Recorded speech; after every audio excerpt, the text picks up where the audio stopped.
Bonjour à tous et à toutes. Bonjour à tous et à toutes. Ravi d'être avec vous, ravi de faire ce webinaire pour l'URSSAF Languedoc-Roussillon. Moi je vais me présenter, je m'appelle Arnaud Collin et je suis consultant formateur à l'Institut 410. Alors je suis précisément dans vos locaux puisque je suis à l'antenne de Montpellier, pour être très précis. Et je suis vraiment ravi de faire ce webinaire pour vous et je vais laisser le soin aux deux autres personnes qui animent le webinaire de se présenter. Bonjour à toutes et à toutes. Je m'appelle Amandine Mille. Je suis chargée de ressources humaines depuis 3 ans auprès de l'ICAT10, mais ça fait plus de 15 ans que je suis au sein des organismes de sécurité sociale dans le nord de la France. Je suis à Lille aujourd'hui et j'ai une expérience en RH généraliste aussi bien pour la branche maladie que pour la branche famille. Et aujourd'hui, je suis heureuse de co-animer avec Arnaud sur un sujet qui nous tient à cœur, les proches aidants, pour vous aider à y voir beaucoup plus clair sur ce statut. On veut aussi vous donner les clés des interlocuteurs internes, externes, qui pourront vous accompagner si vous en avez la nécessité. C'est pour ça qu'on a fait appel à Muriel. On va lui laisser la main pour qu'elle puisse se présenter elle aussi. Oui, bonjour à toutes et à tous. Donc, je suis Muriel Passé. Je suis responsable du service administration du personnel, relations sociales et expertise juridique. Et je travaille dans des organismes de sécurité sociale depuis 1997 et en RH depuis 2006. Merci Merci Muriel. beaucoup. Merci beaucoup pour cette présentation. Donc, je vais présenter les objectifs de ce webinaire. Voilà. Ce qui est important, effectivement, c'est que vous pouvez poser des questions comme vous le souhaitez. Vous avez une partie qui s'appelle questions-réponses. Pour l'instant, on n'a pas de questions, mais il sera toujours possible de nous en poser quand vous le souhaitez. Voilà. Avec grand plaisir. Donc, quel est effectivement, donc c'est sur le côté QR, vous le voyez tout en haut, il y a un point d'interrogation et vous avez possibilité d'aller démarrer une discussion et de poser des questions. Voilà. Voilà un petit peu ce que je voulais vous dire. Alors, quel est le sommaire? C'est ce qu'on va voir effectivement maintenant. Donc, ce qu'on va voir ensemble, c'est plusieurs points. Donc, ça va être basé plus précisément sur 5 points. Donc, le portrait de l'aidant, les ressources internes, la vision générale des aides, et puis les principaux droits à la sécurité sociale. Et on va vous parler d'une ressource qui est très importante, qui est le site Proche Aidant de Lucans. Ne cherchez pas à utiliser la partie conversation puisqu'elle n'est pas activée, donc vous ne pourrez pas poser du tout les questions sur cette partie-là.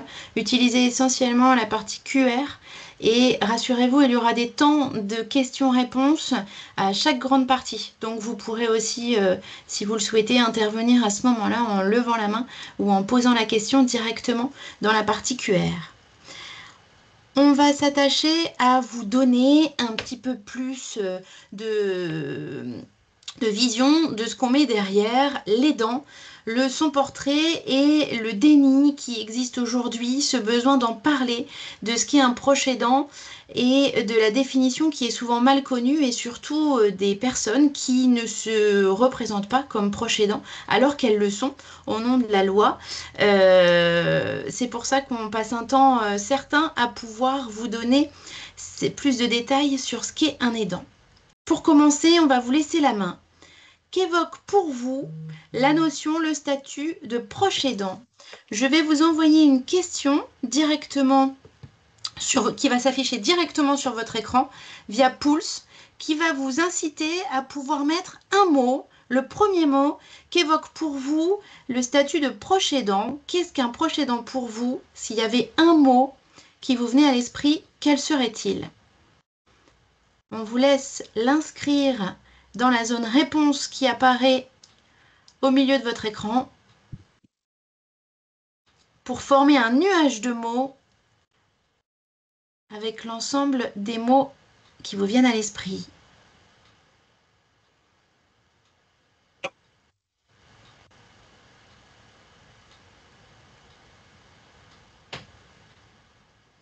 Vous allez voir qu'on va vous faire participer plusieurs fois au cours de ce webinaire à travers ce jeu de questions-réponses. Vous êtes plus de 80 personnes présentes, on vous en remercie. On est très heureux de voir que le sujet de proche aidant vous intéresse en ce vendredi après-midi, pas toujours évident. et on voit que vous avez des notions de soutien.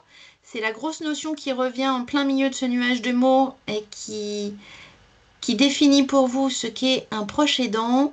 On a la partie d'accompagnement qui revient de manière assez récurrente, la bienveillance, les formalités administratives, médicales, la famille, l'aide. Ça peut être des aides professionnelles comme de l'aide personnelle auprès de sa famille, la bienveillance qui est nécessaire auprès de ces personnes aidées et aidantes d'ailleurs.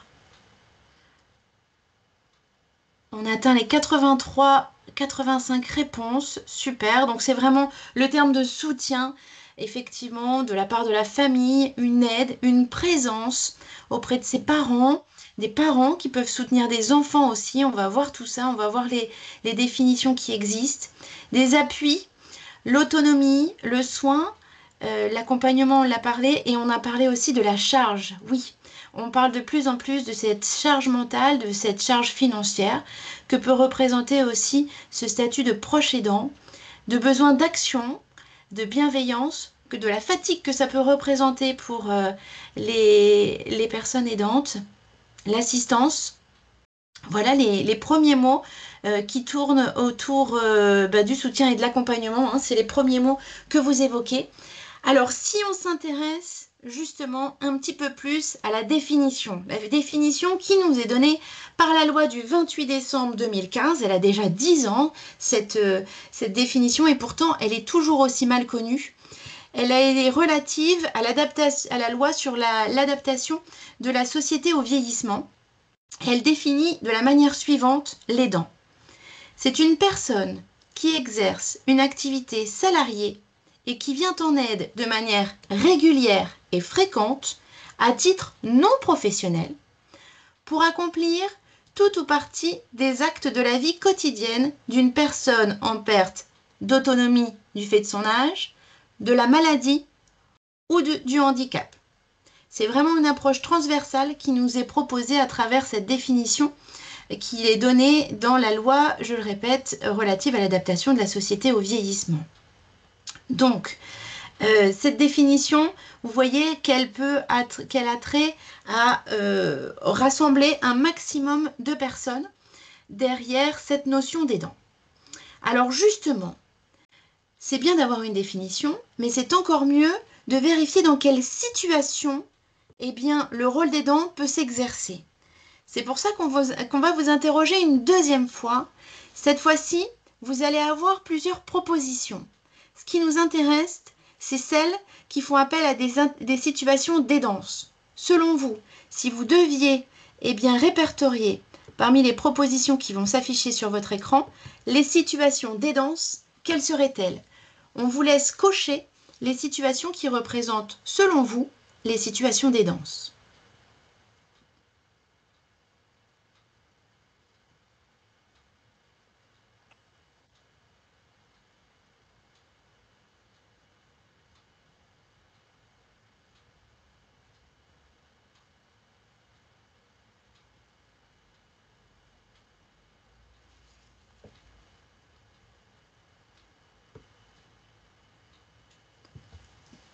On vous laisse encore quelques instants pour lire l'ensemble des propositions et faire votre choix. Et on va revenir sur chacune de ces propositions.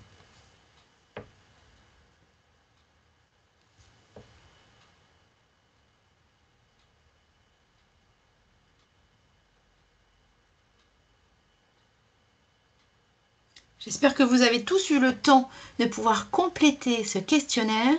J'aimerais qu'on revienne ensemble, Arnaud, sur ces propositions pour que tu nous donnes plus de détails sur ces situations d'aidance. La première d'entre elles, toutes les semaines, je fais les courses de mon voisin âgé dépendant. Qu'en penses-tu, Arnaud? Là, effectivement, on est considéré au regard de la loi comme étant un proche aidant. D'accord? Donc ça me paraît vraiment important. C'est ce qu'on appelle la première case, que vous verrez qu'il y a 3 dispositifs légaux qui existent pour les aidants. Donc tout d'abord, vous avez ce qu'on appelle le proche aidant, le congé proche aidant proprement dit. Et là, toutes les semaines, je fais les courses de mon voisin âgé dépendant. Je peux me voir reconnaître des droits à ce titre. Ça me paraît vraiment important. C'est au titre de la première case, proche aidant. Et ce qui me paraît vraiment intéressant dans cet exemple, c'est que le proche aidant, c'est pas forcément quelqu'un de la famille. Ça peut être quelqu'un dont on est proche. Si je suis proche de mon voisin, parce que je le vois régulièrement, je l'aide régulièrement, je peux prétendre à des droits, même si je n'ai pas de lien familial avec lui. Parce que j'ai des liens étroits avec lui, tout simplement. Pour le deuxième, je réalise un dossier administratif pour mon fils en situation de handicap. Là aussi, je peux être reconnu comme aidant. Alors là, c'est ce qu'on appelle le deuxième type d'aidant. Donc le premier, c'est quand j'aide quelqu'un qui est en situation de dépendance ou en situation de grave maladie et que je suis amené à l'aider du fait que effectivement je suis son aidant. Le deuxième, c'est quand j'aide un enfant à charge. Donc c'est un enfant à charge de moins de 20 ans, d'accord, qui souffre aussi d'une maladie d'une particulière gravité. Et dans ce cas-là, effectivement, je peux me faire reconnaître comme aidant. Également, je rappelle, c'est un enfant à charge, donc ça peut être mon enfant, mais ça peut être aussi l'enfant de ma conjointe. D'accord? Donc effectivement, dans ces deux premiers cas, je peux être considéré comme aidant. Donc premier cas, je peux par exemple prétendre un congé proche aidant. Et deuxième cas, un congé de présence parentale. Par contre, sur la troisième proposition, il n'y avait pas beaucoup de doutes. Alors, la troisième proposition, il n'y a pas beaucoup de doutes. Effectivement, je rends visite chaque semaine à une amie qui a perdu son emploi. On n'est pas vraiment quelqu'un qui est en situation de dépendance, du fait d'une grave maladie, du fait d'une situation de handicap. Donc là, oui, je lui rends visite et c'est tout à mon honneur. Mais je ne peux pas prétendre à des droits à ce titre. Voilà, ça me paraît important. Et enfin, en ce qui concerne les questions suivantes, j'accueille mon père malade chronique à mon domicile. Si j'accueille mon père malade chronique effectivement à mon domicile, ça fait partie finalement du troisième dispositif légal qu'on développera tout à l'heure. On va le développer. Ça s'appelle notamment le congé de solidarité familiale. Voilà. Ce congé effectivement de solidarité familiale, c'est non pas quand j'aide quelqu'un qui est en situation de dépendance, mais c'est quelqu'un qui souffre ou d'une pathologie si vous voulez, mettant en jeu le pronostic vital, ou alors ça peut être quelqu'un qui est dans phase terminale d'une affection grave et durable. Voilà. Donc là, effectivement, c'est, je dirais, la troisième chose. Donc je répète, trois types effectivement de dispositifs. Le premier dispositif, j'aide quelqu'un qui est en manque d'autonomie ou qui est gravement malade. Deuxième dispositif, c'est quand j'aide un enfant à charge. Et troisième dispositif, effectivement, c'est quand j'aide quelqu'un qui est entre guillemets en fin de vie ou qui a une maladie chronique qui peut annoncer effectivement une fin de vie. Et enfin, dernière chose, j'accompagne mon conjoint ayant un cancer aux rendez-vous médicaux. Là, je suis dans la première catégorie, c'est-à-dire le proche aidant en fait. C'est-à-dire aider quelqu'un qui est finalement en manque d'autonomie d'une maladie notamment. Vous aviez particulièrement bien répondu, vous étiez 80 à répondre. Bravo de participer effectivement à ce sondage et de se mettre à la place des situations qu'on vous a proposées. Alors du coup, si on résume un petit peu, le proche aidant, il y a trois grandes catégories qu'évoquait Arnaud en répondant à votre questionnaire. C'est-à-dire que le proche aidant, pour 60% des cas, c'est dans le cadre de personnes qui sont en perte d'autonomie. Dans 20% des cas, ce sera pour des personnes qui seront en situation de handicap et les 20% restantes pour des personnes en maladie chronique nécessitant l'accompagnement nécessaire. Voilà les trois grandes catégories, les trois grandes présences qui peuvent être réunies sous la définition du proche aidant. Ça peut être des situations de courte durée comme des situations plus ou moins longues. La notion de temps n'est pas évoquée non plus dans la partie de proche aidant. C'est la notion plutôt de fréquence et de récurrence qui va venir définir cette notion de proche aidant. Pour continuer à vous donner quelques chiffres clés et quelques repères importants sur cette notion, sachez que depuis 1 an et demi, on travaille avec le lab de l'OCIRP. L'OCIRP qui est un organisme de prévoyance qui effectue des sondages spécifiques sur la notion de proche aidant, notamment au niveau des entreprises de prévoyance, des entreprises publiques, privées, pour avoir un échantillon un peu représentatif, parce que figurez-vous qu'aujourd'hui, on s'intéresse très peu et on a peu de données sur les salariés proches aidants. Et au fil de leurs évaluations et de leurs sondages qu'ils font avec l'organisme Via Voice, Eh bien, depuis 2 ans, ils peuvent nous donner des chiffres clés qui va vous permettre d'avoir des notions un peu plus claires de l'âge, notamment des aidants. Alors, si on va sur le slide suivant, pardon, l'âge moyen des salariés aidants est de 42 ans. Il est de plus en plus bas, lié notamment à la transition démographique auquel nous assistons dans notre pays. Ça n'empêche qu'on est de plus en plus jeune à rentrer dans l'aidance. Vous voyez la deuxième notion, qui est l'âge moyen de la première entrée dans l'aidance, qui est elle de 33 ans. Ça peut être surprenant, on ne voit pas vos visages, mais quand on a découvert ces premiers chiffres, on a été autant surpris que vous de se dire qu'aujourd'hui, l'aidance, ça ne touche pas que des personnes qui peuvent être à l'âge de la retraite, mais en tant que salarié, ça peut arriver très vite et même très jeune. On peut même être dans des situations d'entrée dans la première aidance lors de ses études. Des étudiants peuvent être confrontés à ça. Et l'âge moyen n'est pas si élevé que ça puisqu'il est aux alentours de 42 ans. Vous allez me dire, d'accord, mais il y a des situations d'aidance tellement différentes. On en a vu quelques propositions juste avant. Ça peut être beaucoup plus lourd. Eh bien, on estime à travers les personnes qui se sont déclarées proches et salariés aidants, y passer environ 8,6 heures par semaine de temps consacré à ces aidants. Ça fait plus d'une journée de travail, une journée dans la semaine qui va venir s'ajouter à la journée de travail effectuée par le salarié. Donc c'est pas anodin non plus. Et puis, on vous a évoqué la notion de déni. Ce déni, déjà de prendre conscience que l'on peut être dans un statut de proche aidant, et puis ce déni, il se ressent aussi au niveau de son environnement de travail et auprès de son employeur. Ce chiffre est assez marquant, mais j'espère que à travers ces webinaires de sensibilisation qu'on vous propose aujourd'hui, les choses vont changer. C'est-à-dire que seuls 29% des salariés dans une situation de proche aidant informent leur employeur. C'est souvent un sujet qui reste assez tabou, pour lequel les salariés ne se sentent pas forcément salariés aidants déjà, sous ce même statut, ou ça fait tellement partie de la sphère privée qu'ils ne souhaitent pas en parler auprès de leur employeur, auprès de leur manager, auprès de leurs collègues, auprès des services RH. Et pourtant, vous allez découvrir au fil de ce webinaire, je ne vais pas vous donner l'ensemble des éléments, mais en parler à son employeur, ça permet de débloquer certaines situations et d'avoir accès à certaines propositions pour améliorer cette conciliation vie de salarié, vie de proche aidant. Et il est important que vous puissiez en bénéficier si vous êtes dans ce cas-là.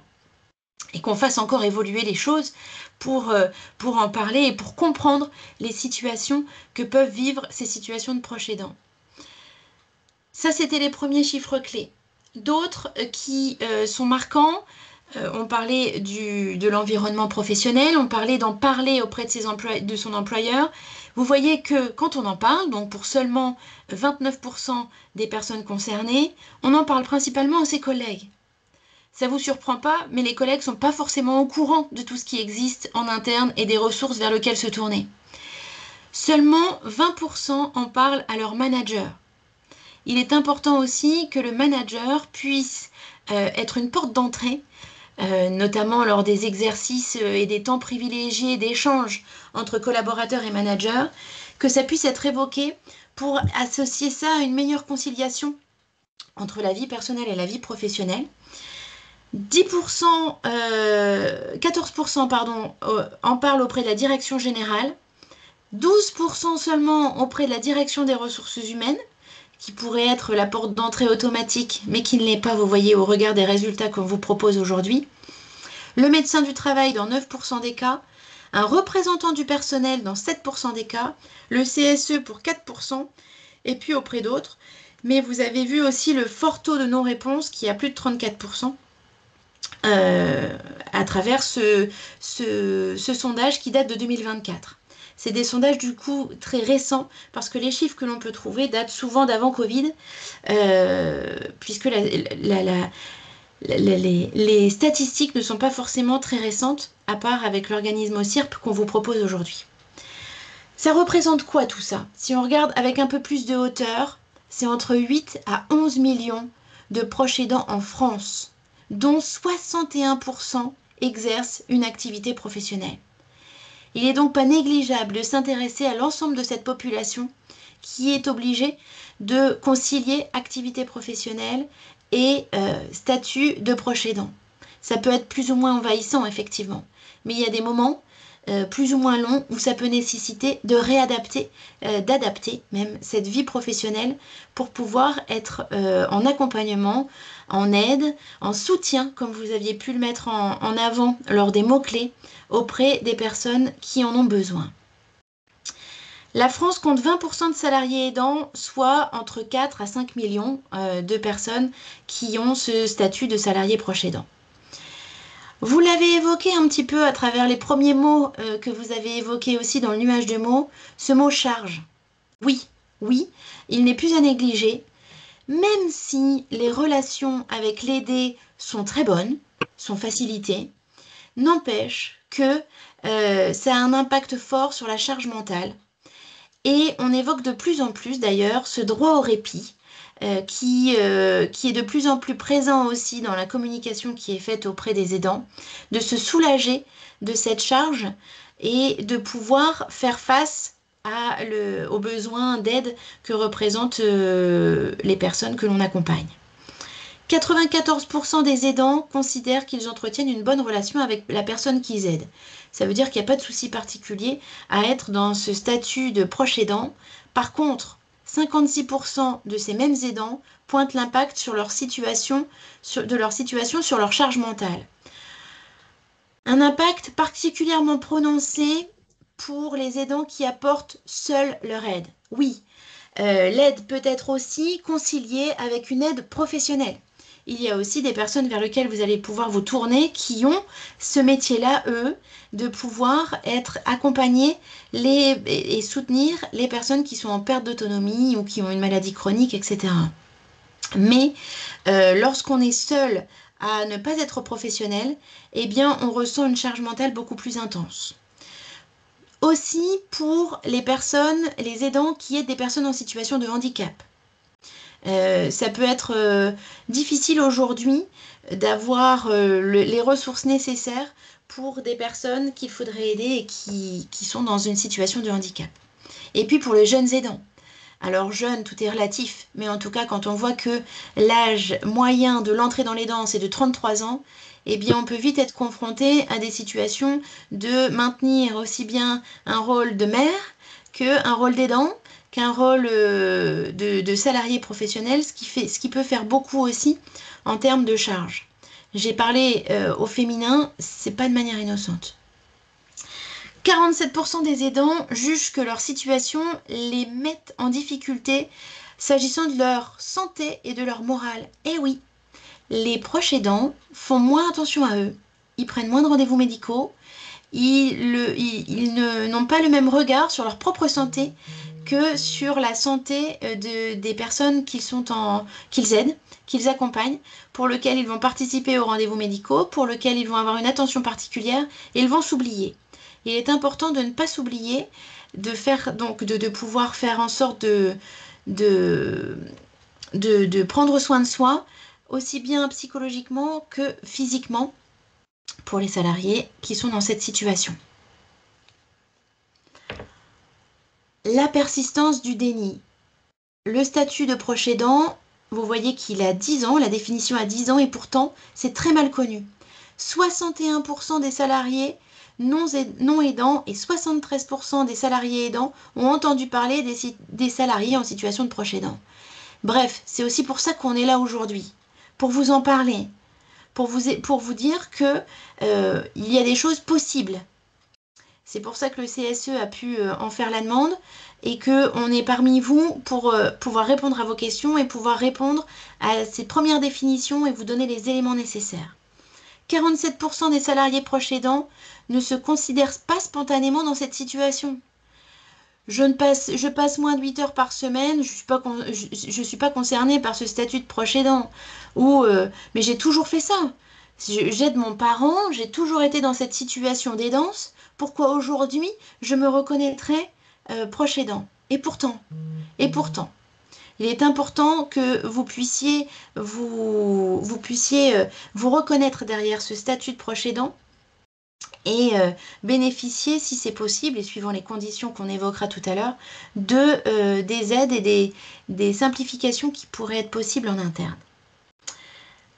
Voilà pour vous donner eh bien, un premier aperçu de la définition et du portrait de l'aidant. On va vous laisser un premier temps eh bien, de questions-réponses. Je n'ai pas vu s'il y avait des interventions, Arnaud, s'il y a eu des premières questions qui ont déroulé. Tu as ton micro fermé, Arnaud, on ne t'entend pas. Je disais, je ne vois pas de questions. Alors peut-être que tu en vois à ton niveau, mais je ne vois pas. On va laisser quelques secondes. Est-ce que quelqu'un a besoin de prendre la main et veut des précisions supplémentaires par rapport aux premiers éléments qu'on vous a partagés? Levez la main si c'est le cas. Il n'y a rien. On continue. Juste, Amandine, je voulais revenir sur cette notion d'aidant et d'âge, Oui. vraiment le premier âge d'aidant. Sachez, ça c'est vraiment important parce que peut-être dans vos entourages, vous avez des mineurs qui sont aidants. Ça peut tout à fait arriver. Sachez que désormais, il y a une association nationale qui s'appelle l'association JAD, Jeunes Aidants, qui a un site internet qui s'appelle jeune-aidant.com qui permet d'accompagner ces jeunes aidants. Alors, cette association ferait vraiment un très gros travail auprès des lycées et auprès des collèges pour former ces intervenants sociaux des collèges et lycées, les infirmiers, les assistants sociaux, assistantes sociales, etc. Donc, cette association est vraiment très importante parce qu'elle permet de repérer des jeunes aidants. Parce que oui, aujourd'hui, on a beaucoup d'aidants qui ont moins de 18 ans, donc qui aident leur papa, qui aident leur maman ou qui aident un proche. Donc il y a une association qui est là pour les aider, pour les repérer. Et ils forment vraiment les travailleurs sociaux et les infirmiers, effectivement, par rapport à ça. Voilà. Je vais préciser quelque chose parce que je n'ai pas intensifié mes propos. J'évoquais tout à l'heure que j'évoquais au féminin les personnes qui étaient qui étaient le plus représentatifs effectivement de ces salariés proches aidants. Aujourd'hui, c'est plus de 3/4 des salariés proches aidants qui sont féminins. Est-ce que ça a un rapport aussi avec ce statut d'être une femme, de pouvoir prendre soin? Je ne sais pas, mais en tout cas, on sent qu'il y a effectivement ce rôle de mère, de fille, de proche qui joue son rôle aussi là-dedans. Et c'était pas pour rien que j'évoquais effectivement que c'était les femmes les plus concernées aujourd'hui par ce statut de proche aidant. Mais peut-être que les choses vont évoluer à l'avenir. J'y crois. Alors, si on s'intéresse maintenant aux ressources. Interne, mais juste avant, il y avait une internes. question de Philippe. Ah, pardon, voilà. j'ai pas Alors, vu. Philippe, effectivement, je vais essayer de répondre clairement à votre question. Y a-t-il une hiérarchie dans la maladie du proche? La maladie doit-elle être reconnue? Alors, ça dépend le dispositif. Si vous voulez, Philippe. Donc, je vais parler de deux dispositifs. Je vais parler du premier dispositif, j'espère répondre à votre question, c'est le congé de solidarité familiale dont on parlera tout à l'heure. Donc le congé de solidarité familiale, je rappelle, c'est quand j'aide quelqu'un dont le pronostic vital est en jeu ou quelqu'un qui est en phase avancée ou terminale d'une maladie grave et incurable. Pour bénéficier effectivement de droits particuliers, il faut une attestation, il faut un certificat médical par lequel il répond à une de ces deux situations. Soit une pathologie mettant en jeu le pronostic vital, donc une attestation du médecin, soit effectivement qu'il est en phase avancée au terminal. Donc il faut effectivement cette attestation. Alors je ne sais pas si vous parlez de ça, Philippe, ou vous parlez aussi de ce qu'on appelle le proche aidant, c'est-à-dire que vous aidez une personne qui souffre d'un handicap ou d'une perte d'autonomie. S'il souffre d'un handicap ou d'une perte d'autonomie, s'il est handicapé, il doit être handicapé effectivement à hauteur d'au moins 80%. C'est ce que dit effectivement la loi, donc cette notion de handicap. Ici, cette notion de perte d'autonomie, il doit toucher une allocation en lien avec cette perte d'autonomie, comme par exemple l'APA, l'allocation personnalisée d'autonomie. Voilà. Je ne sais pas si j'ai répondu à votre question, Philippe. N'hésitez pas à me dire si j'ai répondu ou pas à votre question. Donc, il faut de toute manière un justificatif qui existe de la part ou la maison départementale des personnes handicapées ou d'un professionnel de santé ou du département. Est-ce que j'ai répondu à votre question, Philippe? Est-ce que vous pourriez répondre par un commentaire? En tout cas, on va Eh bien, reprendre oui. de toute façon de manière détaillée et ça sera visuel aussi on vous montrera des diapositives qui vous expliquent les différences entre ces différents congés et on repassera en revue les bénéficiaires pour vous redonner ces notions-là. On le réabordera un petit peu après. Alors, si on hésite, si on se questionne derrière ce statut de proche aidant et qu'on aimerait en parler auprès de son employeur, vers qui on peut se tourner? Eh bien, c'est l'occasion de vous présenter avec plus de détails l'émission de Muriel. Muriel Passé qui s'est présentée à vous en début de ce webinaire et pour lequel eh bien, je vais l'interviewer avec quelques questions pour qu'elle puisse vous donner plus de détails sur ses missions. Alors justement, Muriel, quel est votre quotidien et comment vous nous résumeriez vos missions à travers vos missions actuelles? Ben, aujourd'hui, ben, je pilote le service administration du personnel et depuis 2021, je suis aussi référente du dispositif proche aidant. Voilà. Donc effectivement, je suis l'interlocuteur principal sur ce dispositif. Voilà, donc les salariés peuvent m'interroger soit directement, soit éventuellement interrogent leur manager qui m'alerte sur certaines situations. Très bien. Alors justement, si vous deviez nous donner un petit peu plus de détails sur les dispositifs internes existants sur les aidants auprès de l'URSSAF, quels seraient-ils? Alors, en interne, à notre niveau, j'oriente principalement au tout début des échanges, j'oriente les salariés vers les dispositifs nationaux dont vous avez parlé tout à l'heure. Et donc, partant de là, on décline tout d'abord, on dessine le besoin de l'agent, puisque c'est vraiment un dispositif très individualisé en fonction de l'agent, de son besoin personnel, de son activité professionnelle. Voilà, il y a tout ça qui rentre en compte. Et on peut agir soit sur, par exemple, le dispositif du télétravail ou bien D'accord. sur les aménagements d'horaire. C'est à peu D'accord. près les... Très bien. Alors, en tant que référente aidant, donnez-nous un petit peu plus de détails sur l'accompagnement que vous pouvez proposer.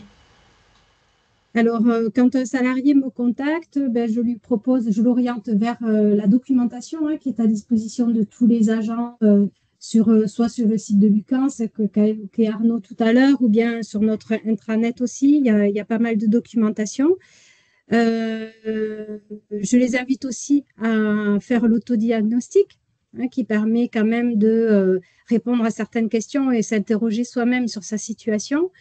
Et ensuite, après avoir fait cette démarche-là, je propose un entretien, donc que ce soit ou en présentiel ou en visio, puisque moi je suis installée sur Thémis, donc les agents peuvent être sur d'autres sites de la région.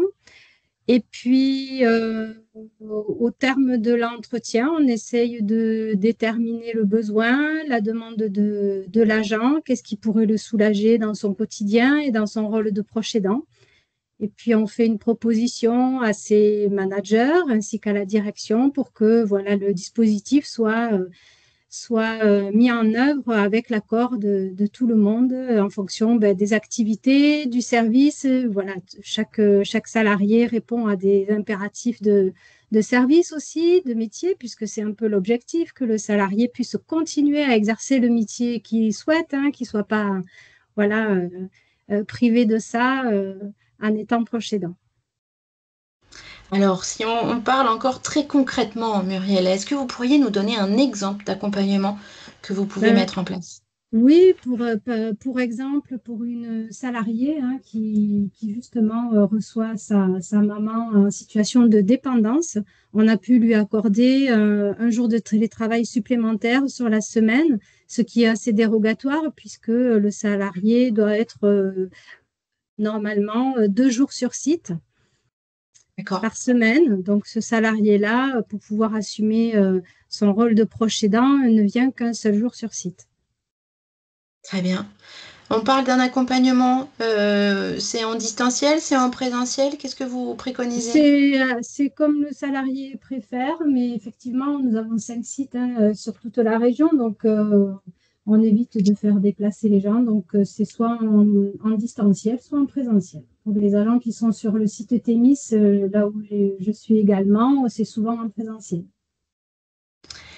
Si vous aviez un conseil à donner à un de vos salariés qui se questionne sur son statut de proche aidant, quel conseil vous lui donneriez? Évidemment, de me contacter en premier lieu, mais aussi d'en parler à son manager. C'est souvent ce que je conseille, hein. Puis, dans les réunions managers, c'est aussi ce que l'on fait passer comme message que, voilà, s'ils ont connaissance d'une situation un peu sensible d'un agent qui rencontre cette situation, surtout de ne pas hésiter à nous en parler pour qu'on puisse éventuellement lui proposer un entretien ou lui, voilà, lui suggérer quelques démarches. Merci beaucoup, Muriel. Avec plaisir. Sachez, Sachez que ce rôle de référent aidant n'existe pas dans tous les organismes. Si Muriel a été aujourd'hui identifiée en tant que référent aidant, c'est une chance dont il faut vous saisir parce que au détour de nos différentes interventions, de prendre en compte ce sujet-là et d'identifier comme ça une personne au sein de l'organisme qui peut être une porte d'entrée au questionnement, c'est pas le cas pour tous. Donc c'est important que Muriel puisse eh bien, présenter ses missions et être cette porte d'entrée. Merci beaucoup Muriel pour cette présentation. On vous questionnera Merci à un peu plus vous. tard si on a besoin parce qu'on va évoquer avec vous et on va vous montrer, démontrer à la suite de ce webinaire où vous pouvez récupérer les informations liées à notre convention collective, liées à l'accord qui en est relatif. Des questions? Je vois QR allumé, mais y a-t-il des questions Arnaud? Je ne vois pas bien. Oui, il y a une question pour Muriel. Ah Muriel, ah. puis-je répondais, depuis quelle date ces dispositifs sont-ils mis en œuvre à l'URSSAF? Ben, le protocole d'accord date de 2021. Mhm. Voilà. Donc, depuis 2021, effectivement, on a décliné, effectivement, à la suite de la signature du protocole d'accord, on a décliné en interne toute cette organisation du référent et tout l'accompagnement que l'on connaît aujourd'hui. Très On y bien. revient plus en détail après. Merci beaucoup, effectivement, Muriel. Alors, il y avait deux questions auxquelles je vais tenter de répondre. La première question, c'était cette déclaration, peut-on la faire de façon rétroactive? Alors, Lydie, je ne sais pas ce que vous entendez par rétroactive, mais sachez que vous pouvez en bénéficier à n'importe quel moment. Je veux parler, bien sûr, des deux congés dont je vous ai parlé, hein, de congé proche aidant, congé solidarité familiale. Et ça sera bien sûr, si un jour vous êtes concerné par ces congés, mais il n'y a pas que ces congés, hein, vous verrez, il y a plein de choses qui existent, hein. Je ne voudrais pas que ça soit uniquement sur ces deux types de congés, trois avec le congé de présence parentale. C'est à partir du moment où vous le demandez. Donc, on ne peut pas aller en arrière, si vous voulez. C'est à partir du moment où vous êtes amené à le demander. J'espère avoir répondu à votre question, Cécile. Alors, j'avais une autre question de Philippe. Alors, Philippe, y a-t-il des congés supplémentaires? Alors, j'aborderai les congés concernant déjà le congé proche aidant, le congé solidarité familiale et le congé de présence parentale. Je l'aborderai, effectivement, hein. Voilà. Donc, ensuite, autre question. Euh, Est-ce que la personne doit être absolument au domicile du proche aidant pour en bénéficier? Je pense que vous parlez des congés. Non, Valérie. Et ça, je vais essayer de vous le démontrer par la suite. On peut très bien amener à bénéficier de certains congés, même de certaines aides qui sont prévues par la sécurité sociale, par la sécurité sociale en tant qu'employeur. Hein, je parle en tant qu'employeur, hein, pas en tant qu'assuré. Il n'y a pas nécessairement besoin qu'elle soit à domicile, mais ça, je vais le développer par la suite, vous le verrez. Et d'ailleurs, ça fait partie des contraintes qui peuvent exister aujourd'hui sur les salariés proches aidants, c'est d'être loin de la Ouais. personne à aider. Et ces déplacements nécessitent de Mm, réorganiser son temps pour aller mm, auprès de la personne aidée. C'est mm. réellement une des contraintes qui peuvent exister, cette distance géographique qui existe et qui peut se répercuter sur les week-ends ou pas, ou de manière ponctuelle au cours de la semaine pour une urgence, etc., ça en fait partie. Et il n'est pas nécessaire effectivement que la personne aidée réside sous le même toit, bien au contraire. On continue par les principales aides. On va vous redonner un petit peu plus de détails et il y a des choses qu'on aura déjà évoquées qu'on va redéployer un peu plus en détail. Alors, on va vous questionner par rapport à ces principales aides. C'est parti, vous allez pouvoir rejouer. On va parler allocation. Il y a une première question qui s'affiche sur votre écran. À quelle allocation puis-je prétendre lors d'un congé proche aidant? À votre avis, c'est l'allocation journalière d'accompagnement d'une personne en fin de vie, l'allocation journalière de proche aidant, l'allocation journalière de présence parentale? On vous laisse envoyer votre réponse. On vous donnera plus de détails juste après sur ces allocations. Je continue avec la deuxième question, cette fois-ci lors d'un congé de présence parentale. À quelle allocation pouvez-vous prétendre? L'allocation journalière d'accompagnement d'une personne en fin de vie, l'allocation journalière de proche aidant, l'allocation journalière de présence parentale. À vous de répondre. Ça a l'air facile comme ça quand on voit les propositions. Mais vous allez voir que c'est tellement pas connu et tellement peu pratiqué qu'il est bon de le répéter encore et encore. On parle du troisième congé cette fois-ci, le congé de solidarité familiale. Cette fois-ci, à quelle allocation pouvez-vous prétendre dans le cadre de ce congé de solidarité familiale? Plutôt une allocation journalière d'accompagnement d'une personne en fin de vie, l'allocation journalière de proche aidant ou l'allocation journalière de présence parentale. On vous laisse répondre à ces trois petits sondages avant de pouvoir les revoir, les voir et les re-revoir à travers la présentation qu'Arnaud va vous proposer.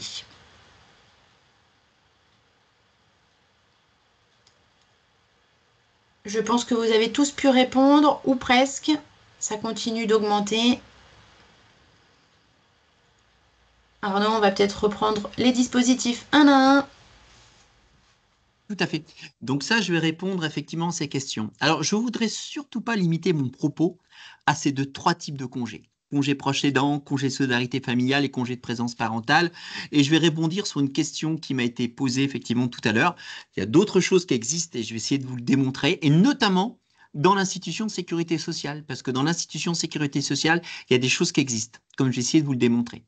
Donc, je vais prendre ces trois types de congés dont je vous ai déjà parlé et je vais essayer de les développer de manière les plus concrète possible et les plus opérationnelle, en vous donnant un détail précis sur ces types de congés. Alors, je vais prendre le premier type de congé, c'est le congé effectivement proche aidant. D'accord? Donc, pour bénéficier de ce congé proche aidant, vous devez vous occuper. Alors, je répète, par rapport à une question qui m'était posée par Valérie, c'est pas forcément quelqu'un, effectivement, qui est à mon domicile. Donc, ça peut être quelqu'un qui peut être mon conjoint, mon concubin, mon pacsé. Ça peut être quelqu'un qui est ascendant, descendant, un enfant à charge, donc ascendant, c'est mon père, mon grand-père, ma grand-mère. Un descendant, mes enfants, mes petits-enfants. Et puis également certains collatéraux. Donc ce que j'appelle collatéraux, bon, c'est jusqu'au 4e degré, je rentre pas trop de détails. Ça peut être mon cousin germain, par exemple, pour être très concret. D'accord? Ou ma grande-tante. Voilà, au 4e degré. Voilà, donc ce que je veux dire, c'est assez large. Ça peut être quelqu'un de la famille de mon conjoint pacsé au concubin, ma belle-mère, par exemple. Je prends cet exemple-là. Ou ça peut être, et je termine là-dessus, une personne avec laquelle j'entretiens des liens étroits et stables et à qui je viens en acte de manière régulière et fréquente pour accomplir tout ou partie des actes de la vie quotidienne. C'est-à-dire, très concrètement, ça peut être quelqu'un avec qui j'ai des liens étroits et stables, pas quelqu'un de ma famille. Donc là, souvent, ce qui est exigé par les organismes, donc par les employeurs dans ces cas-là, c'est une attestation sur l'honneur, parce qu'on ne va pas vérifier, on ne va pas faire venir un enquêteur pour savoir si vous allez voir votre voisin 4, 5, 10, 15 fois par jour. Donc c'est une attestation sur l'honneur avec laquelle j'entretiens des liens étroits et stables. Donc ça, c'est effectivement des choses intéressantes. Ça peut être mon voisin, ma voisine, mais vraiment quelqu'un avec qui je suis très proche. Et ce qui est exigé dans la loi, c'est souvent une attestation sur l'honneur. Voilà. Donc il doit être en perte d'autonomie, en situation de handicap. Alors j'insiste beaucoup. sur le fait que ce n'est pas forcément une personne en perte d'autonomie. Perte d'autonomie, souvent on l'emploie pour les personnes de plus de 60 ans. Hein. Ça peut être également quelqu'un, donc il faudra qu'elle touche l'allocation personnalisée à l'autonomie, ça peut être quelqu'un également en situation de handicap. Donc vous avez toute une liste de justificatifs qui sont prévus par la loi si vous voulez obtenir effectivement cette aide. D'accord? Donc, par lequel la personne est un enfant handicapé à au moins 80%, etc., etc. Donc, il y a toute une liste qui existe de justificatifs. Voilà. Voilà un petit peu par rapport à ça. Donc, voilà les conditions qui tiennent proches. Donc, on peut aller peut-être sur la diapo suivante. Alors, la durée, effectivement, est de 3 mois renouvelables. Donc ça, c'est important. Donc, je peux en bénéficier pendant 3 mois renouvelables. Ça ne peut pas dépasser 1 an sur la totalité de la carrière. C'est-à-dire que ce congé qui consiste en venir en aide en proche aidant, qui est en perte d'autonomie, hein, ou qui est une personne effectivement handicapée, donc c'est souvent moins de 60 ans, hein, pour essayer de résumer les termes, pour être très précis, je peux l'avoir pendant 1 an sur la totalité de leur carrière. Voilà. Donc, ce congé est de droit. Bon, il faut le demander en avance, tout ça, mais ce congé est de droit. D'accord?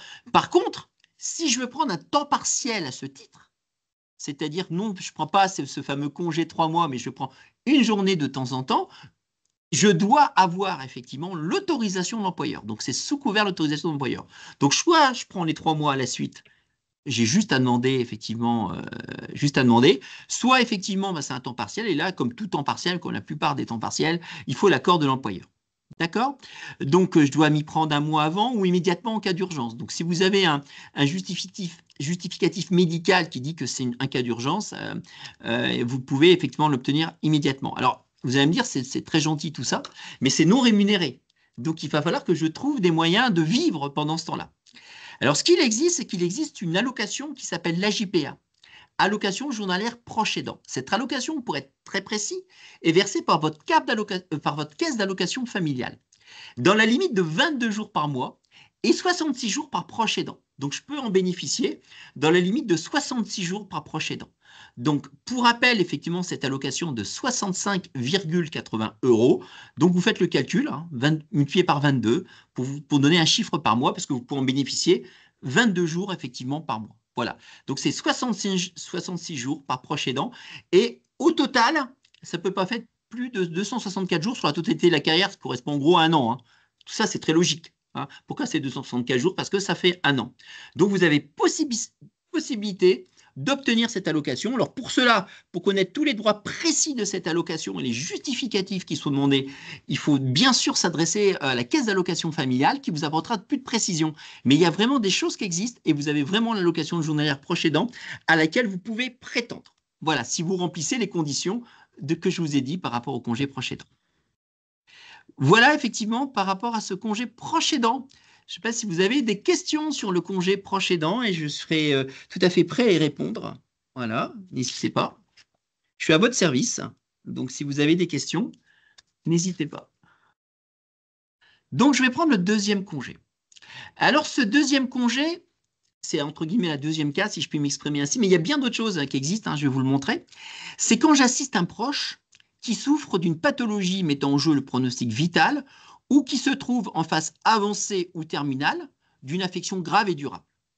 D'accord? Donc, ça peut être soit il a le pronostic vital qui est en jeu, soit il a une phase avancée ou terminale. Donc, dans ces cas-là, si vous prenez ce congé de solidarité familiale, votre employeur demandera un justificatif médical par lequel vous êtes dans une de ces situations. Donc, ça peut être un ascendant qui vive ou pas à domicile, hein. Je répète, hein, qui vive ou pas à domicile. Donc, un ascendant, c'est père, mère, grand-père, grand-mère, arrière-grand-père, arrière-grand-mère. Descendant, ça peut être enfant, petit-enfant, arrière, arrière-petits-enfants, qu'importe. Ça peut être un frère ou une sœur. Donc, vous voyez, là, c'est intéressant parce que ce n'est pas les mêmes personnes. Hein, pour tout ce qui est personne de fin de vie, c'est beaucoup plus limité en termes de nombre de personnes qui peuvent bénéficier de ce congé de solidarité familiale. Ou ça peut être quelqu'un que je désigne comme personne de confiance. Alors bon, même si ce n'est pas prévu, je vais quand même vous dire deux mots de cette fameuse personne de confiance. Vous avez possibilité sur votre dossier médical partagé, si vous en avez un, de remplir un imprimé par lequel vous désignez quelqu'un comme personne de confiance. Donc là aussi, ça n'a rien à voir avec le congé de solidarité familiale. C'est-à-dire c'est quelqu'un qui va vous épauler, par exemple, pour certaines démarches administratives ou au niveau médical, qui va pouvoir vous conseiller. D'accord? Donc, comment demander que quelqu'un soit une personne de confiance? Il n'y a pas qu'une personne. Soit via votre dossier médical partagé, soit vers papier libre. Donc, vous prenez une feuille, et vous désignez effectivement avec cette feuille quelqu'un comme étant personne de confiance. Ça suffit, il n'y a pas besoin de remplir le formulaire si jamais, par exemple, vous n'avez pas le dossier médical partagé. D'accord? Alors moi, c'est vrai que c'est toujours important, en dehors de tout, hein, de remplir, d'avoir quelqu'un qui est personne de confiance, que même si je suis en bonne santé aujourd'hui et que je ne suis pas en fin de vie, je peux tout à fait désigner, des fois qu'il m'arrive quelque chose, je peux tout à fait désigner quelqu'un comme étant personne de confiance. Voilà, donc ça sera quelqu'un qui n'est pas forcément quelqu'un de la famille. Hein, ça peut être un tiers. Donc ça, moi, je vous conseille toujours de le faire, même si vous êtes en bonne santé, tout ça aujourd'hui. Vous dites, voilà, je ne suis pas concerné par tout ça, je ne suis pas en pronostic vital, je ne suis pas, parce que si un jour, il y a des démarches médicales à faire, si un jour, vous êtes, vous n'êtes pas en état de conscience, c'est toujours intéressant d'avoir fait cela. Voilà. Donc, je rappelle, là aussi, ce n'est pas forcément quelqu'un de la famille, mais là, la différence, c'est qu'il faut vraiment, vraiment avoir désigné quelqu'un comme personne de confiance. Voilà. Hein. Moi, mon voisin, par exemple, si je l'ai pas désigné, s'il m'a pas désigné comme personne de confiance, je ne pourrais pas avoir le congé de solidarité familiale. Je pourrais y avoir le congé de proche aidant, mais je ne pourrais pas avoir le congé de solidarité familiale. Voilà sur ce, effectivement, congé de solidarité familiale. Voilà ce que je voulais vous dire, effectivement, par rapport à ça. Euh, alors, le conjoint peut être la personne. Bah oui, vous pouvez désigner bien sûr votre conjoint comme étant la personne de confiance. Bien sûr, Jocelyne, pas de problème, mais vous pouvez désigner quelqu'un d'autre en dehors de votre conjoint. Vous désignez qui vous voulez comme personne de confiance et ça peut être intéressant. Et vous savez que les lois bougent, Jocelyne, et comme les lois bougent hein, actuellement, c'est toujours intéressant d'avoir quelqu'un qui pourrait faire certaines démarches à votre place, bien au-delà des démarches administratives, hein, Jocelyne, parce que le conjoint déjà peut faire différentes démarches administratives aujourd'hui. Par exemple, si vous lui avez donné procuration, ce genre de choses. Voilà, c'est toujours effectivement important. Voilà ce que je voulais vous dire. Donc, ce congé de solidarité familiale, il est de 3 mois renouvelable une fois. Donc, à chaque fois, vous voyez, on est en France. Donc, chaque dispositif correspond à des droits particuliers. Hein. Tout n'est pas logé à la même enseigne et même l'allocation est d'un montant effectivement différent parce que là, on n'est plus sur une personne qui est en perte d'autonomie, on est vraiment sur une personne qui est en fin de vie. Donc, ça n'a absolument rien à voir avec la perte d'autonomie. Il n'y a pas besoin de 80%, par exemple. Vous touchez la PA. Donc, c'est 3 mois renouvelables une fois. Donc, il y a une possibilité de fractionnement en journée et en temps partiel avec accord de l'employeur. Donc, toujours le même raisonnement. 3 mois renouvelables une fois, je n'ai pas besoin d'avoir effectivement, j'ai pas besoin, c'est un droit, donc il faut que j'ai l'autorisation de l'employeur, mais c'est un droit, alors que tout ce qui est fractionnement, c'est soumis à autorisation de l'employeur. D'accord? Donc, c'est au moins 15 jours avant ou immédiat en cas d'urgence. Bien sûr, si vous avez une personne qui est en phase avancée terminale, par exemple, bon, c'est pas très joyeux, mais suite à un accident, bien sûr que ça peut être, vous pouvez le demander immédiatement, et je vous rappelle que c'est de droit si c'est un congé. Alors, il est non rémunéré comme le premier. Néanmoins, vous pouvez toucher pendant 21 jours maximum, 42 jours en cas de temps partiel, mais 21 jours, 64, 41 par jour. Voilà. Et ce congé de solidarité familiale, puisque j'aime bien effectivement les choses très très concrètes, cette allocation journalière d'accompagnement d'une personne en fin de vie, en fait, vous pouvez trouver un formulaire via votre compte Amélie, parce que là, c'est plus la CAF qui s'en occupe, c'est la CEPAM, et très précisément, c'est le CNAJAP, hein, Centre national d'allocation journalière d'une personne en fin de vie, qui se situe à Guéret. D'accord? Donc, vous aurez effectivement un formulaire à compléter que vous renverrez directement à la CEPAM de Guéret. Voilà, Guéret, je crois que c'est la Creuse. Hein. J'espère que c'est bien le bon département, que Guéret est bien dans la Creuse, rassurez-moi. Voilà, mais c'est Guéret en tout cas. Ça, c'est une certitude. Voilà. Parfait. Alors, ensuite, le troisième type de congé, ça correspond au troisième type de personne, c'est-à-dire quand c'est un enfant à charge. D'accord? Donc, il n'y a pas de condition d'ancienneté, là aussi, hein, en tant que salarié, c'est toujours pareil. Et l'enfant à charge doit être atteint d'une maladie, d'un handicap ou victime d'un accident d'une particulière gravité. Donc là aussi, par attestation, il y aura des attestations qui seront demandées, par lequel il a une maladie, un handicap ou un accident de particulière gravité. Donc ça doit répondre à 3 conditions. Il faut que cet enfant ait moins de 20 ans. Donc je rappelle, soit un enfant à charge. D'accord? Là, il y a uniquement l'enfant à charge. Donc c'est encore plus réduit que les deux autres. Hein, les deux autres cas. Ne pas percevoir un salaire mensuel supérieur à 1104. Alors attention, hein, je vais être précis. Il ne faut pas que l'enfant perçoive un salaire mensuel supérieur à 1104 euros. Je ne parle pas de vous. Je parle effectivement de l'enfant. Hein. Voilà, si je ne parle pas de vous. Hein, d'accord? Et ne pas bénéficier à titre personnel de l'allocation logement d'une prestation familiale. Donc, si votre enfant a moins de 20 ans, qu'il a un salaire brut inférieur à 1104, ce qui est quand même dans 99,9% des cas, et qui ne bénéficie pas d'une allocation logement, vous pouvez prétendre à ce congé de présence parentale. Alors, ce congé de présence parentale, on le verra pour la suite, est beaucoup mieux indemnisé plus longtemps que les autres. C'est ce qu'on verra par la suite.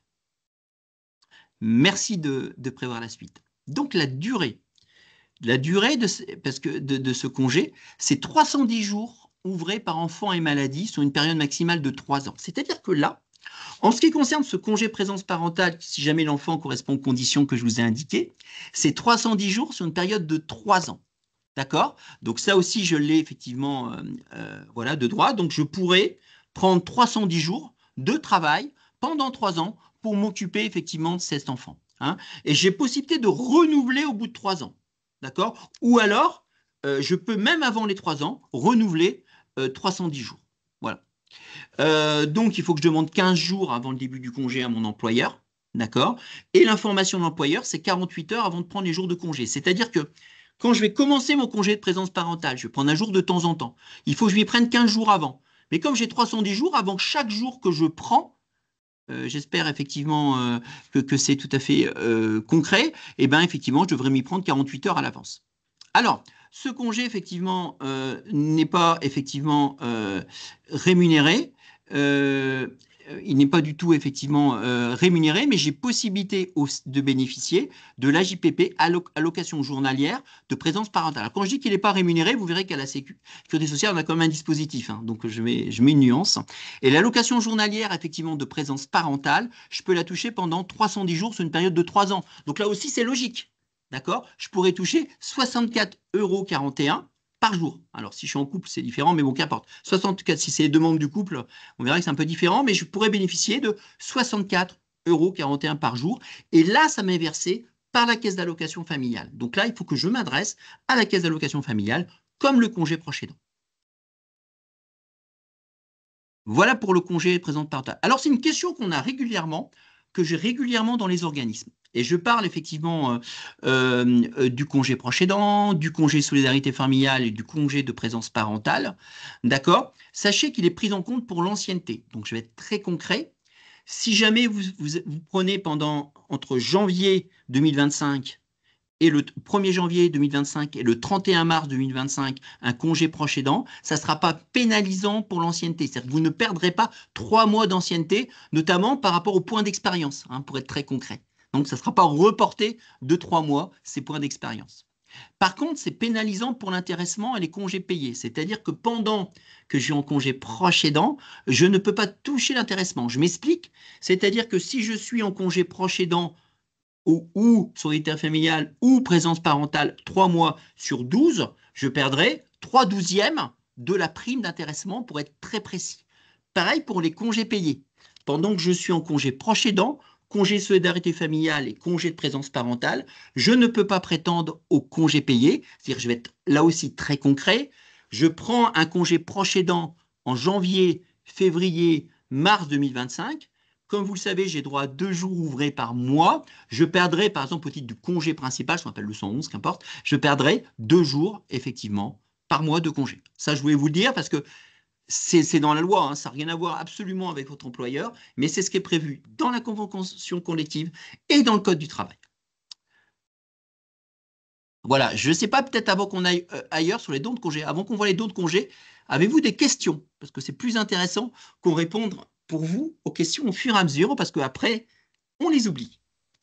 Je vous laisse réfléchir si vous avez des questions.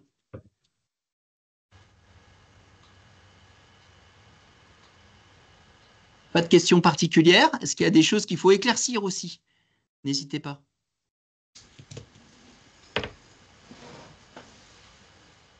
Parfait, ben, j'espère que tout est clair.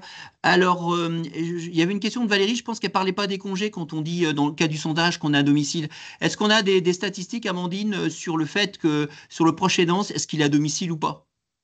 Non, j'ai pas de statistiques à fournir sur la répartition entre les aidants, les aidés qui résident sur le même domicile que l'aidant, ou s'ils sont pour majorité hors du domicile. Mais la question se pose aussi d'avoir une structure qui puisse accueillir ces personnes aidées ou pas, de la possibilité sur certains territoires de mettre en place une aide professionnelle ou non, suivant l'état d'avancement aussi de cette cette perte d'autonomie. Mais aujourd'hui, j'aurais pas de statistiques là-dessus. Mais notre société aussi avance. Et là où on prenait peut-être plus facilement et on vivait, on résidait sous le même toit que ses aînés, c'est un petit peu plus différent aujourd'hui. Donc la contrainte de mobilité géographique peut apparaître aussi pour les aidants, mais je n'aurais pas de statistiques à fournir là. Alors, j'ai une question très intéressante de Jocelyne. Ouais. Je vais y répondre. Pendant ces congés, côté validation de trimestre de retraite, ça fonctionne? Haha.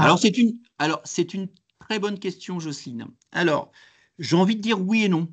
Je suis désolé, Jocelyne, mais je vais répondre de manière plus précise quand même, je vous rassure. Alors, vous avez parfois automatiquement des droits à la retraite quand vous touchez notamment, par exemple, des allocations de la CAF. Mais quand vous ne touchez pas d'allocation de la CAF, par exemple, oui, vous pourrez prétendre à ce qu'on appelle l'allocation à l'AVA. Alors, l'AVA, pour être précis, c'est l'assurance vieillesse pour les aidants. Vous pourrez avoir droit à l'assurance vieillesse pour les aidants. Encore faut-il, bien sûr, qu'on le sache. Alors, on va continuer pour la suite. Le et que vous les donnez tous vos congés. D'accord? Vous ne pouvez pas parce que vous devez quand même conserver 24 jours de congés ouvrables. C'est-à-dire, pour être très concret, 4 semaines de congés. Hein. Il y a 6 jours ouvrables dans la semaine, c'est hors du dimanche et les jours fériés.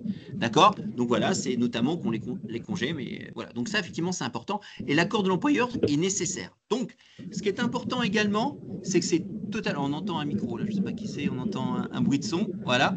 Ce qui est important, c'est que et ça vraiment c'est important, c'est que c'est totalement anonyme. Donc vous donnez de manière anonyme en fait. Voilà sur ce don de congé, et c'est quelque chose d'intéressant. Donc ça va au-delà de la perte d'autonomie, c'est aussi en cas de décès d'un enfant, hein, ça je vous l'ai montré, donc ça déborde du cadre effectivement de cette webconférence. Voilà concernant le don de congé.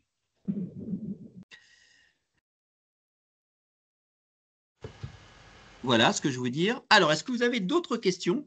On est là pour répondre à vos questions avec toujours grand plaisir. On attend un petit peu. Il y en a eu au fur et à mesure et merci.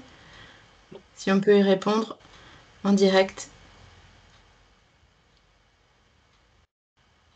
Merci, donc tout est très clair. Ben, merci beaucoup en tout cas hein, de dire cela. J'espère que ça va continuer à être clair parce que maintenant, tout ce que je vous ai dit, tout ce que je vous ai dit, alors je ne sais pas quel micro fait ce bruit-là, mais ce n'est pas le mien.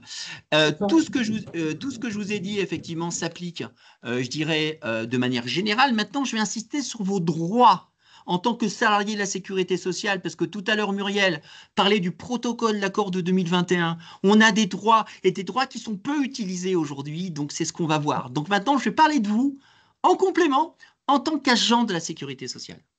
Et on va d'abord vous interroger. On va refaire un petit jeu et plusieurs questions vont venir s'afficher à la suite pour tester vos connaissances justement de ce protocole UCANS. Vous allez avoir une série de questions qui s'affichent. On vous laisse y répondre et on répondra bien évidemment en direct à ces questions.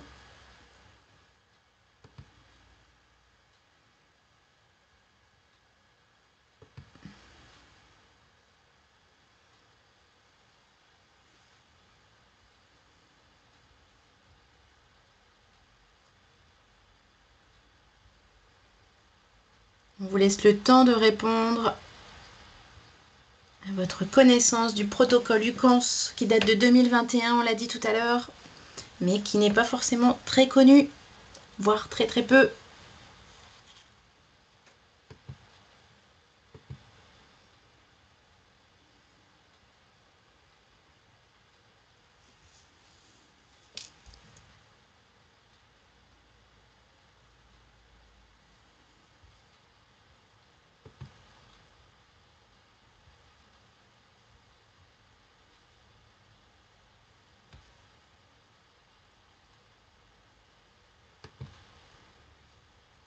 Il y a peu de réponses. J'espère que vous voyez bien les questions s'afficher.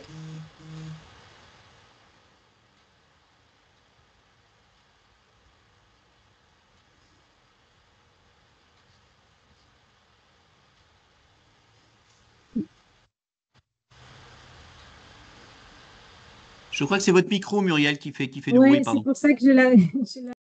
Voilà.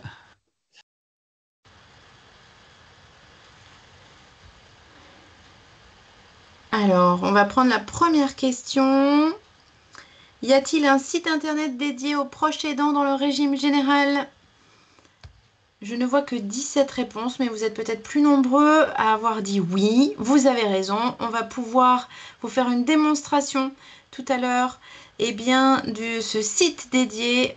Arnaud on va naviguer avec vous sur ce site pour en comprendre tous les mécanismes et la documentation, les informations qui sont mises à votre disposition. Deuxième question, les aidants à la sécurité sociale ont-ils un numéro de téléphone spécifique pour leurs questions sur les prestations d'assistance de l'aidant? Oui, vous avez raison, il y a un numéro de téléphone. D'ailleurs, ce numéro est ouvert 24 heures sur 24, 7 jours sur 7. On vous en dira plus là aussi. De combien peut-on bénéficier De combien peut bénéficier le salarié maximum par an dans le cadre du panier de biens et services de la sécurité sociale? Vous avez fait des premières estimations, pas trop, c'était pas évident pour vous d'y répondre. Eh bien, sachez qu'on va vous donner la réponse en voyant en détail les dispositifs prévus dans cet accord. On va pouvoir redonner le micro à Arnaud. Oui, Et bien passer à la effectivement. slide suivante. Je vais répondre de manière précise, hein, d'accord, à l'ensemble des questions. Vous verrez que c'est assez large, en fait, d'accord? Donc, très important, ce protocole d'accord relatif aux dispositifs soutien proche aidant, il concerne l'ensemble des conventions collectives. Donc là, je m'adresse à des collègues qui sont majoritairement, en très grande majorité, des employés et cadres, mais c'est également valable pour les agents de direction. Bon, il n'y a pas de praticien conseil ici, mais parce que c'est à la DRSM pour l'instant. Mais effectivement, c'est le cas aussi pour les praticiens conseils. Donc ensuite, on va voir les mêmes aides qui vont permettre effectivement de répondre. Donc ce qui est important, et vous verrez qu'il y a un site, et je vous incite fortement, même si vous n'êtes pas vous-même proche aidant, de s'inscrire à ce site et je vous montrerai comment. Il vise l'atteinte de 3 objectifs majeurs, ce protocole d'accord. Mettre en place un dispositif d'information, de sensibilisation sur les salariés proches aidants. Donc là, vous voyez, ce qu'on est en train de faire ici, c'est vraiment dans le cadre de ce protocole d'accord. Faciliter l'accès au conseil et à l'orientation pour l'ensemble des salariés proches aidants. Et ça aussi, c'est important, c'est-à-dire que vous aurez un numéro qui est ouvert. Maintenant, je peux lever le suspense. Vraiment, je peux lever le suspense. Ce numéro est ouvert 24 heures sur 24, 7 jours sur 7. Donc, vous avez un numéro qui est spécifique, qui vous est ouvert si vous avez besoin de conseils et d'orientation. J'ai moi-même utilisé, donc je pourrais vous en parler en connaissance de cause. Et également, ce qui est intéressant, c'est proposer une prise en charge supralégale pour les salariés proches aidants. C'est-à-dire qu'on va aller au-delà de l'indemnisation dont je vous ai parlé tout à l'heure de 64 et 65 euros quand vous prenez les 3 types de congés. Présence parentale, proche aidant et solidarité familiale. Donc voilà, donc ça concerne les 3. Donc je crois que c'était aussi une question. Alors je vais effectivement vous montrer comment utiliser effectivement ce site. Alors ce qui est important, et je vous demande vraiment de le noter, c'est bien noter le numéro de votre organisme, hein, puisque je vais vous montrer comment ça marche. Donc votre code organisme, notez-le bien, c'est 00 15 61. Hein, donc vous avez une plateforme de conseil, d'information et d'orientation, et c'est le 00 15 61. Donc ça, c'est pour l'URSSAF Languedoc-Roussillon. Chaque organisme a son numéro. D'accord? Donc ça, c'est vraiment important de bien connaître ce numéro. D'accord? Voilà. Donc il est quelque part, Muriel, sur l'Internet ou quelque chose comme ça, je ne sais pas, l'URSSAF. On ne vous entend pas, Votre micro Muriel. est désactivé, Muriel. Voilà. Voilà, je pense qu'il est. Muriel veut nous dire qu'il est sur Ouais. Internet, mais de toute façon, oui, vous m'entendez là? Très, très bien. Parfaitement bien. Bon. Effectivement, le numéro, il est sur l'article DR que nous avons diffusé sur notre intranet. Il est aussi, je crois, sur des affiches et il est aussi communiqué à qui le veut bien. Parfait, merci. Donc maintenant, je vais aller, ça sera la dernière phase, je vais aller sur ce site internet pour vous montrer effectivement comment ça fonctionne. Donc je vais prendre la main et je vais aller tranquillement, et pour vous montrer vraiment que ça vous concerne tous, pas seulement les proches aidants.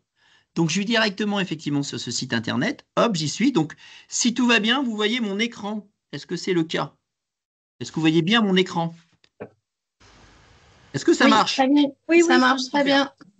Donc, si vous allez effectivement sur ce site internet, d'accord, on va vous demander une inscription. Donc, ce site internet, je vous rappelle effectivement, c'est procheaidant.ucans.fr. Je répète, procheaidant.ucans.fr. Donc, on va vous demander votre code organisme. Maintenant, vous le connaissez. On va vous demander votre prénom, nom. Bon, ça va pas être compliqué. Votre mail et votre mot de passe. Alors, votre employeur ne saura pas hein, que vous allez sur ce site. Hein, je tiens à le préciser, n'est-ce pas, Muriel? Mais c'est important d'avoir votre email et votre mot de passe. Donc, la première fois, il va vous demander de s'inscrire. Vous mettez votre mail que vous voulez, hein, c'est votre mail perso. Hein, il n'y a pas besoin que ce soit un mail professionnel. En ce qui me concerne, par exemple, moi, c'est mon mail perso. Voilà, j'ai pris mon mail personnel parce que ça me permet d'y aller, par exemple, pendant les congés, etc. Voilà. Donc, voilà un petit peu en quoi ça consiste. Donc, si j'arrive effectivement là-dessus, hop, voilà, je vais arriver sur cette page. Donc, je fais mon code, etc. J'arrive effectivement sur cette page. Et voilà ce que j'ai.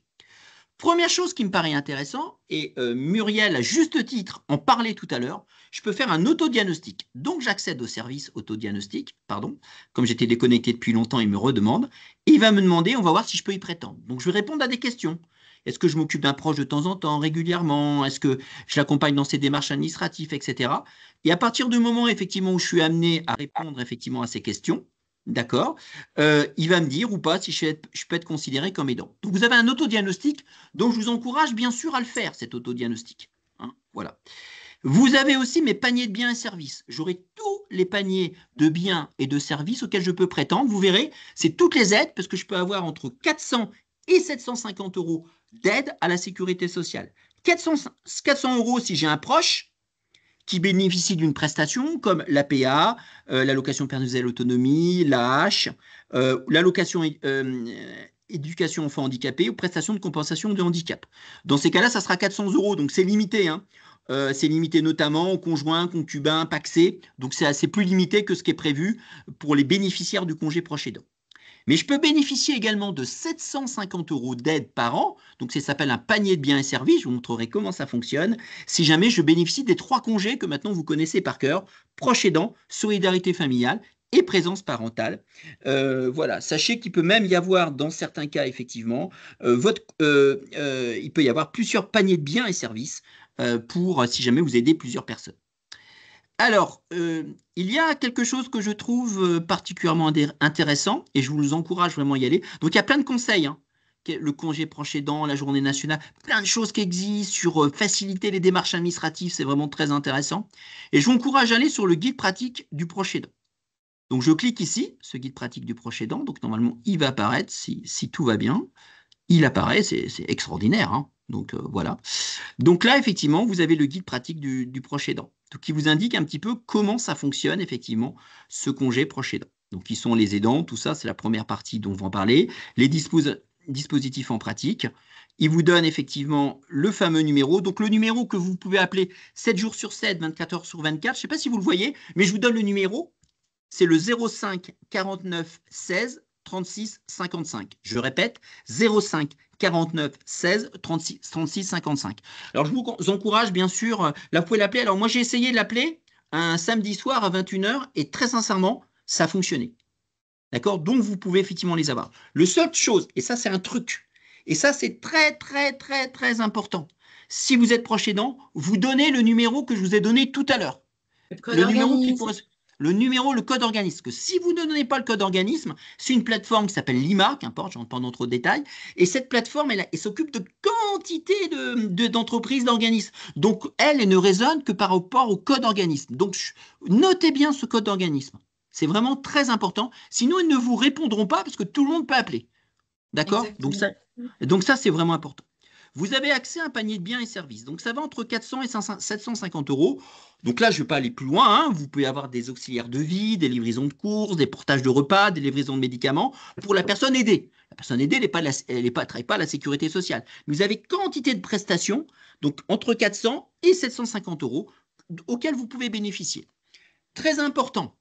Si par exemple vous demandez pour 1 heure d'auxiliaire de vie, c'est ce qu'on appelle l'ado-répit, deux possibilités. Soit l'IMA, vous trouve l'IMA c'est le numéro, vous trouve une auxiliaire de vie, d'accord, proche, par exemple, mettons que, je sais pas moi, votre maman est soit auxerre, j'ai n'importe quoi, hein, au hasard, et ben il peut vous trouver effectivement 1 heure d'auxiliaire de vie pour elle, soit vous avez possibilité de vous faire rembourser a posteriori, c'est-à-dire que votre maman, elle a une auxiliaire de vie habituelle, elle n'a pas forcément envie de changer d'auxiliaire de vie. Donc vous pouvez aussi vous faire rembourser sur facture.